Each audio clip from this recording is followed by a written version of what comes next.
Nos dias de Noé, havia sinais de decadência, mas a terra ainda era rica e formosa graças à providência divina. As colinas eram coroadas de majestosas árvores e sustentavam ramos carregados de frutas. As planícies vastas, semelhantes a jardins, exalavam a fragrância de milhares de flores. Os frutos da terra eram de grande variedade, quase sem limites. As árvores sobrepujavam em tamanho, beleza e proporção a qualquer uma que hoje exista. Sua madeira era fina e nobre, muito parecida com a pedra e quase tão durável como esta. O ouro, a prata e pedras preciosas existiam em abundância. A raça humana ainda conservava muito de seu vigor inicial.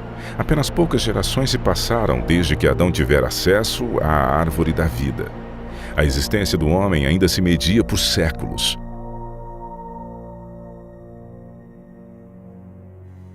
Se aquele povo longevo houvesse se dedicado ao serviço de Deus, com suas raras capacidades para planejar e executar, teriam feito do nome de seu Criador um louvor na terra e correspondido ao propósito por que Ele lhes dera a vida. Eles, porém, não fizeram isto.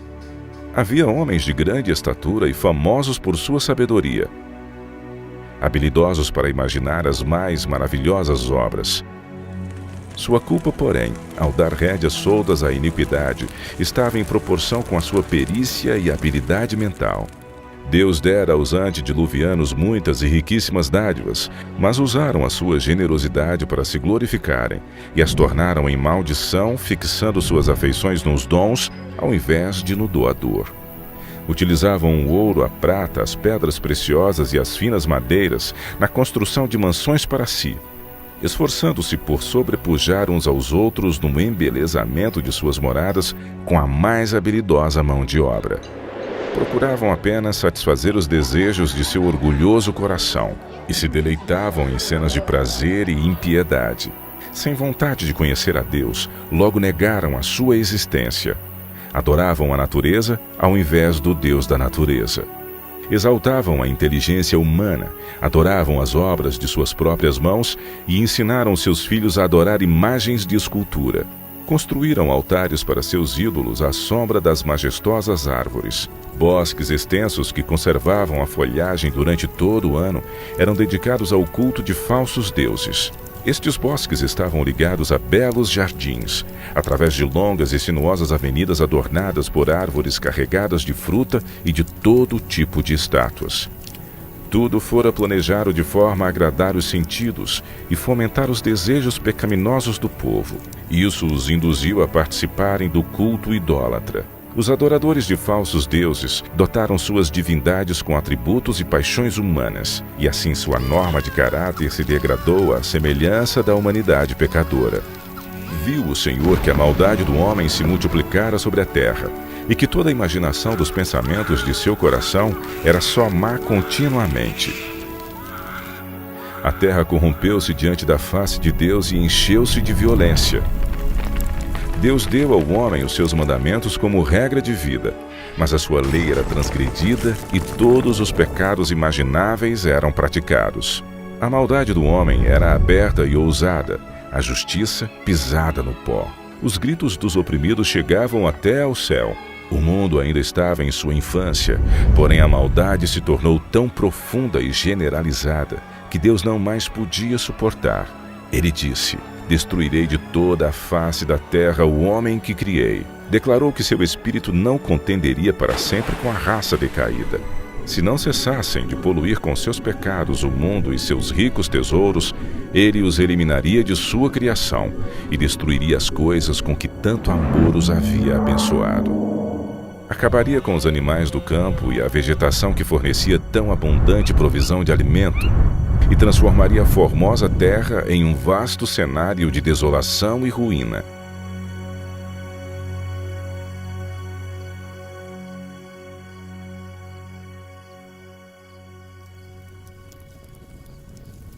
"120 anos antes do dilúvio, o Senhor declarou seu propósito a Noé por meio de um santo anjo e ordenou-lhe construir uma arca.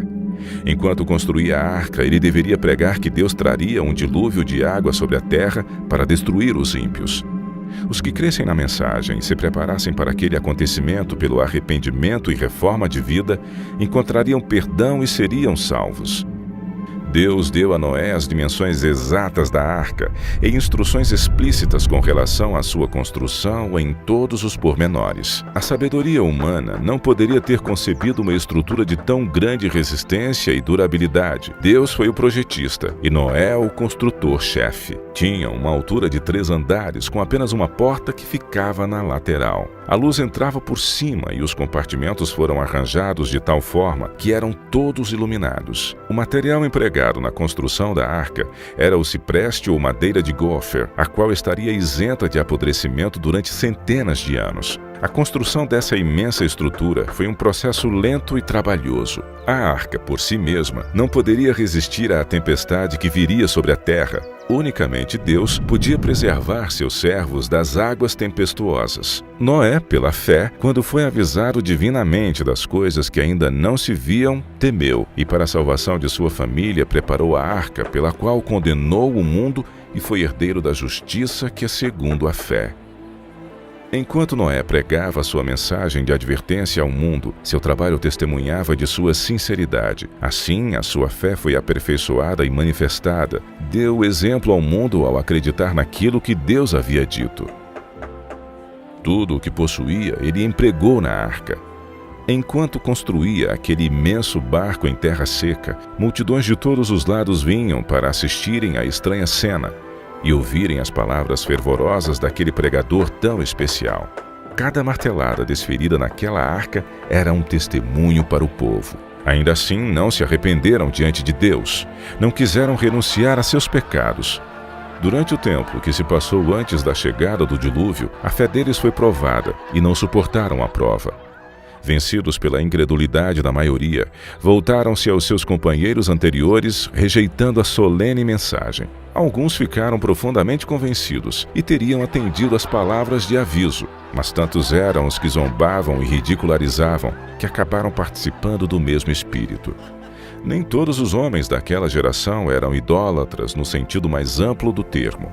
Muitos professavam adorar a Deus. Diziam que seus ídolos eram representações da divindade e que por meio deles o povo poderia obter uma concepção mais clara do ser divino. Esforçando-se para representarem a Deus por meio de objetos materiais, cegaram a mente ao poder e majestade do Criador. Deixaram de ver a santidade de seu caráter ou da natureza sagrada e imutável dos seus mandamentos. À medida que o pecado se generalizava, este parecia cada vez menos grave. E finalmente declararam que a lei divina não estava mais em vigor, que era contrário ao caráter de Deus castigar a transgressão, e acabaram negando que os seus juízos cairiam sobre a terra.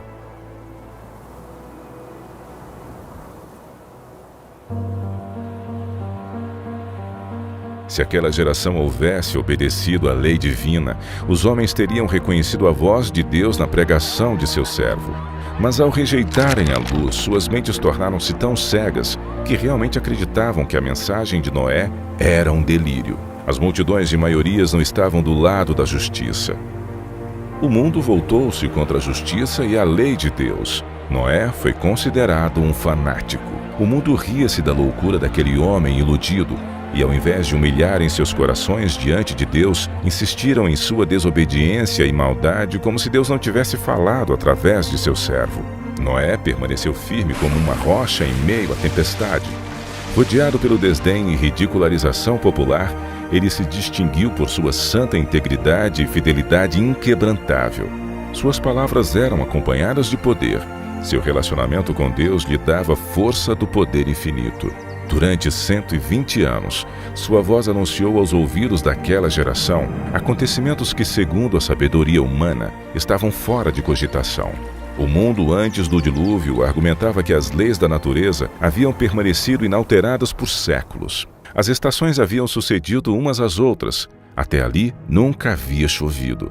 A terra era regada por uma neblina ou orvalho, mas devido à sua obstinada resistência às reprovações da consciência, aquela geração encheu a medida de sua iniquidade e se tornou madura para a destruição.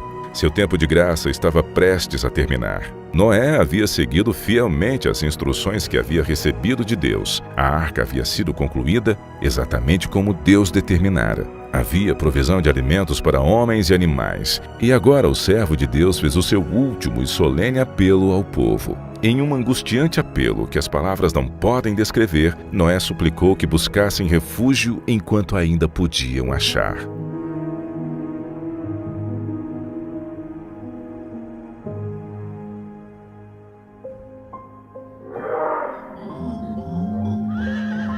Animais de todos os tipos, desde os mais ferozes até os mais mansos, foram vistos vindo das montanhas e florestas, encaminhando-se silenciosamente para a arca. Ouviu-se então um ruído como um forte vento, e eis que surgiram aves de todos os lados e em tal quantidade, que chegaram a escurecer os céus e em perfeita ordem entraram na arca. Ao contrário daqueles animais, os homens não obedeceram a Deus. Guiados por anjos de 2 em 2, entraram na arca macho e fêmea, assim como Deus ordenara. Os animais limpos de 7 em 7, o mundo contemplava maravilhado. Alguns tiveram medo e chamaram seus filósofos para explicarem aquele estranho fenômeno. Ainda assim foi em vão, pois era um fenômeno que não podiam compreender. Deus ordenou a Noé: entra tu e toda a tua casa na arca, porque te achei justo diante de mim e desta geração. O mundo havia rechaçado as advertências de Noé, mas a sua influência e exemplo foi uma bênção para a sua família. Como recompensa de sua fidelidade e integridade, Deus salvou com Noé todos os membros de sua família.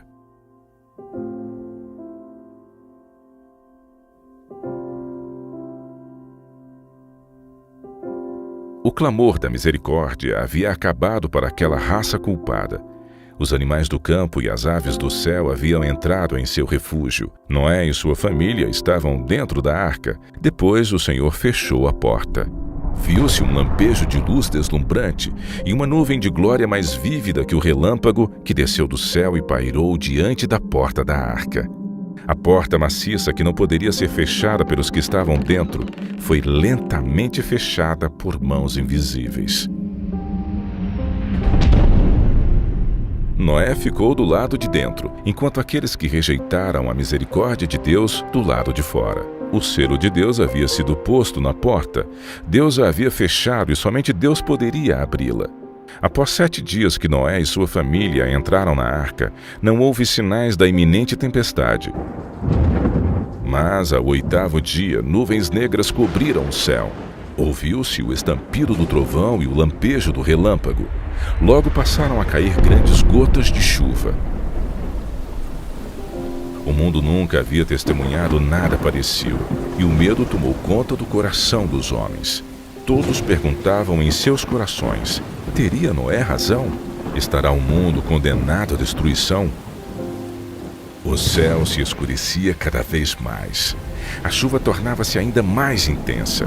Os animais corriam aterrorizados, seus gritos discordantes pareciam lamentar seu próprio destino e o da humanidade.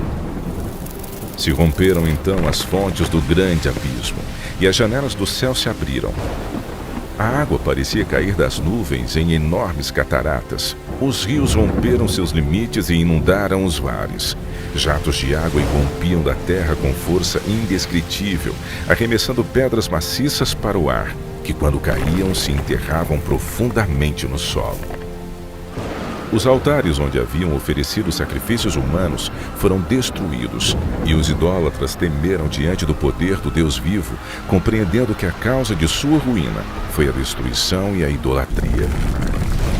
À medida que a violência da tempestade aumentava, árvores, edifícios, rochas e terra foram lançados em todas as direções.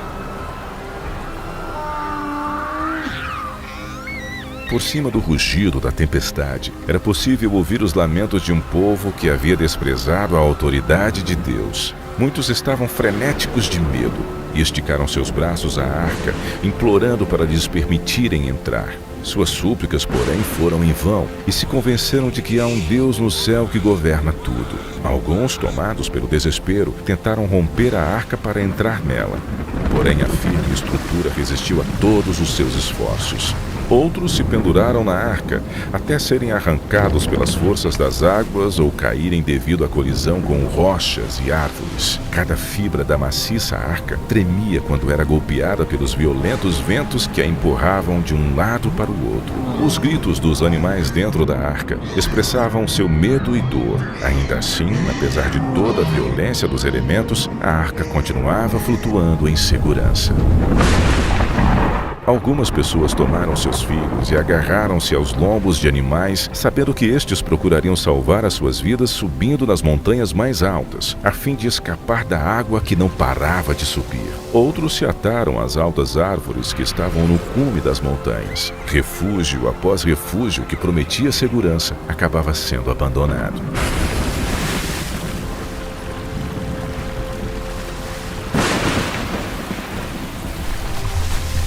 À medida que as águas subiam mais e mais, as pessoas fugiam para as elevadas montanhas em busca de refúgio.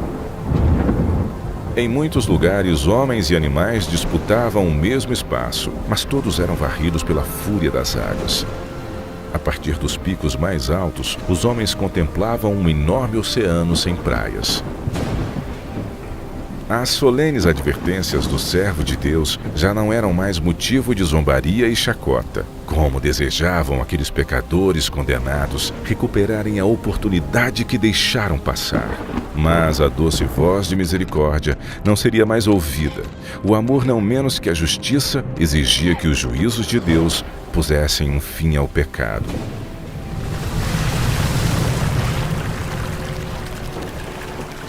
As águas vingadoras varreram o último refúgio. Aqueles que desprezaram a Deus morreram naquelas águas escuras. Pela palavra de Deus, aquele mundo pereceu coberto com as águas do dilúvio. Mas os céus e a terra que agora existem estão reservados pela mesma palavra para o fogo até o dia do juízo e da perdição dos homens ímpios.